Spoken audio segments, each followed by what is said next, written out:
from McLaren Hospital live for Baby Sprinkle. So happy that you are joining us. Courtney, Mid-Michigan Moms. With me I have Lisa Cavett, who's a certified nurse midwife. Correct. Yep. Welcome. Hey, thank you for having me. Yes, we're so excited. So I don't think a lot of people actually know what a midwife is or does. I know I certainly didn't until we started working with your team. So we'd like to cover the top 5 myths about midwives today. Sounds Kind of perfect. kick it off. Yeah. So yeah, let's start with number 1. Okay. So midwives only attend home births. That's kind of what I thought. Yes, that's probably the number one first question that I always get when patients come in to talk to me. They say, oh, my mom tells me we only do home births. Right. That is not true for me. I am a certified nurse midwife here with McLaren Flint, so I do all my births here at McLaren Flint Hospital. Nice. About 95% of births in the United States are actually attended in a hospital setting. But there are midwives out there that do births in birth centers and at home as well. Okay. I think that's really nice to know because I think for a lot of women, like the comfort of having the hospital there, I mean, I think it would be a red flag for them to say, oh my gosh, no, I want to be in a hospital setting. So Yeah. that's really good to know. Absolutely, and it's nice to have the best of both worlds. If you need medical assistance, it is readily available here at McLaren Flint. Okay, wonderful. And then just to piggyback off of that, do you work with your patients from start to finish? Like, do you come on in the beginning with the doctor? Correct. Yep. So they patients come in and see me right away from their initial OB confirmed pregnancy appointment all the way through birth, delivery, postpartum. Okay, so they're very comfortable with you and with the whole Absolutely. process. Yep. Yeah, I love that. Cool. All right, myth number 2. Well, this probably grinds you. Absolutely. Midwives don't have much formal education. And that is not true. As a certified nurse midwife, I have my master's degree, but midwives have at least a master's degree, if not Okay. higher. We must graduate from a midwifery program and pass a national board exam, Okay. and we must do continuous education as well as recertify every 5 years. Okay, good to know. I love that. Yeah, that one would grind me. Yes. That's a lot of education to come through.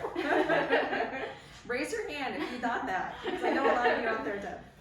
Great. Okay, number 3, midwives only support natural birth. And I have to say, this is one that I've heard so often, and people get freaked out because especially if you're a first-time mom delivering, I mean, you don't know what to expect. Yes, absolutely. So that's probably my number 1. Number 2 question that goes along with the home birth is, do you only do natural births? And you can have as natural as a birth as you want or as medicated as you want. So here at McLaren Flint, we do have IV pain narcotics that you can use as well as epidurals. But if you want to go the more natural route, we have different techniques. We have massage therapy. We do have a tub that you can labor in. Oh, that's nice. Get up, walk around. We encourage movement. We have yoga balls and peanut balls. We have the comfortable upright birth chair as well. So What's a peanut ball? it looks like a yoga ball, so a normal exercise ball, but it's shaped like a peanut. So it helps with different positioning and keeping. Especially if you have an epidural, it works great. Right, that's awesome. Cool. And then your patients, are they well aware of all of these things that you offer so they can make a very informed and comfortable choice Absolutely. when they're going through the process? Yep, and I always let them know too, they can change their mind at any point. So if you go in wanting a natural birth and for some reason you change your mind, you can ask for the epidural pain meds at any time. How often does that It happens quite often, depending on how long people are in labor for. It's coming from me, who is like nowhere near natural birth. I respect so many, the women who do it, but I was like, no, I want the drugs. I was the same way. I'm an midwife. Love it. Okay, great. I'm learning so much here, so this is great conversation. Okay, myth number 4. I can't have a midwife if I am high risk. And that is not totally true. So depending on the condition or what makes you high risk, we can work together with our physicians in our group to co-manage your pregnancy. There are some health conditions that we do have to transfer care for, but most of those we can, if you are already seeing me as a midwife patient and something high risk comes up throughout your pregnancy, most of the time we can co-manage with one of our great physicians in our group. Okay, and I would imagine too, like say you're having your second child and your first pregnancy was high risk, there was kind of that fear that perhaps your second pregnancy would be depending on what it is. Okay, so you work with the patients in that respect as well. Yep, and we'll go through their whole history and talk to the physicians too and kind of feel like what their risk is for that condition happening again. Yeah, awesome. Kind of makes me want to have another baby.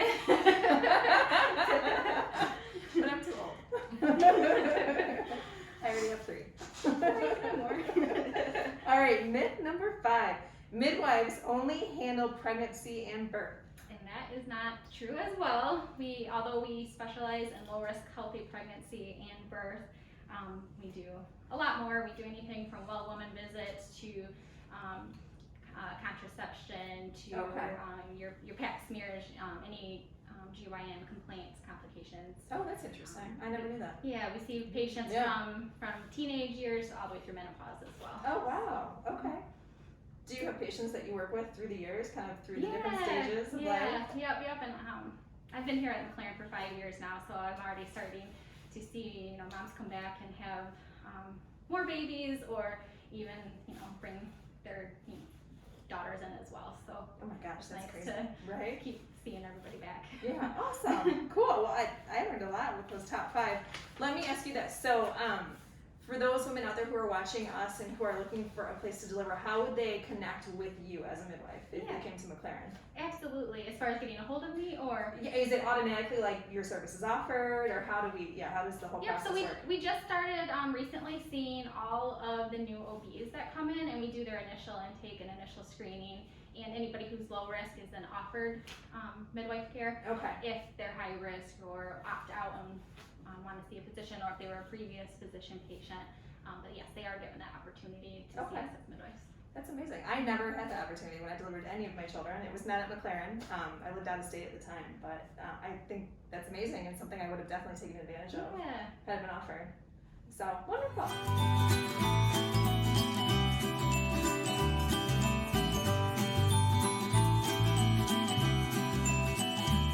Differences between delivering with an obstetrician versus a midwife? Absolutely. So again, I am an expert in low risk healthy pregnancy and birth.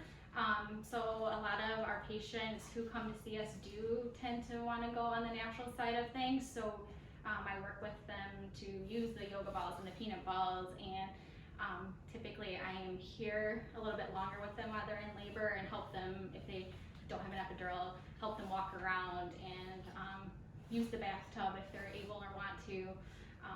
So I'm a little bit more hands-on during the labor. Great. And this is a room where you would be, right? Yes, this is the midwife. Yeah, we'll do a pan of this room too in a minute. So just to kind of show you. Yeah, the midwife suite, we have our labor bed, but we also have a queen size bed in here as well. There's a lamp. We just try to make it feel a little bit more cozy. A lot of moms will bring in their own clothes or diffusers, essential oils, different things to try to make it feel a little bit more like they're at home. Yeah, so they're relaxed. Yeah, that's awesome. Okay, perfect.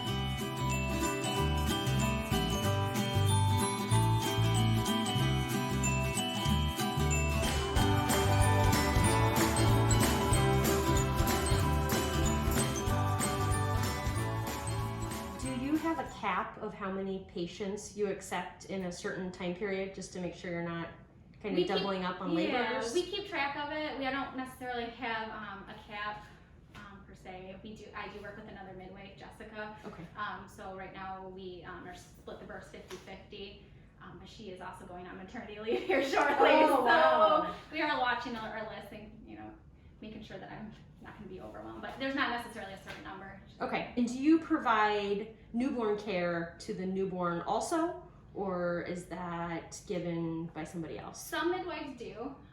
In more rural areas, midwives can take care of newborns up to 30 days. But here at McLaren, we have the pediatricians take care of the newborn. Perfect. Okay, so another question.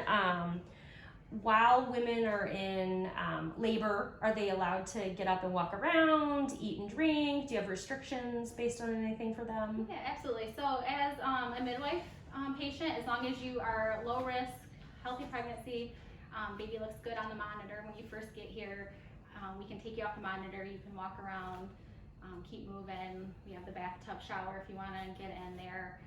You can eat light snacks, again, as long as you're low risk. If there's anything high risk or leaning towards a C-section or something high risk, then we would try to avoid eating food at that point.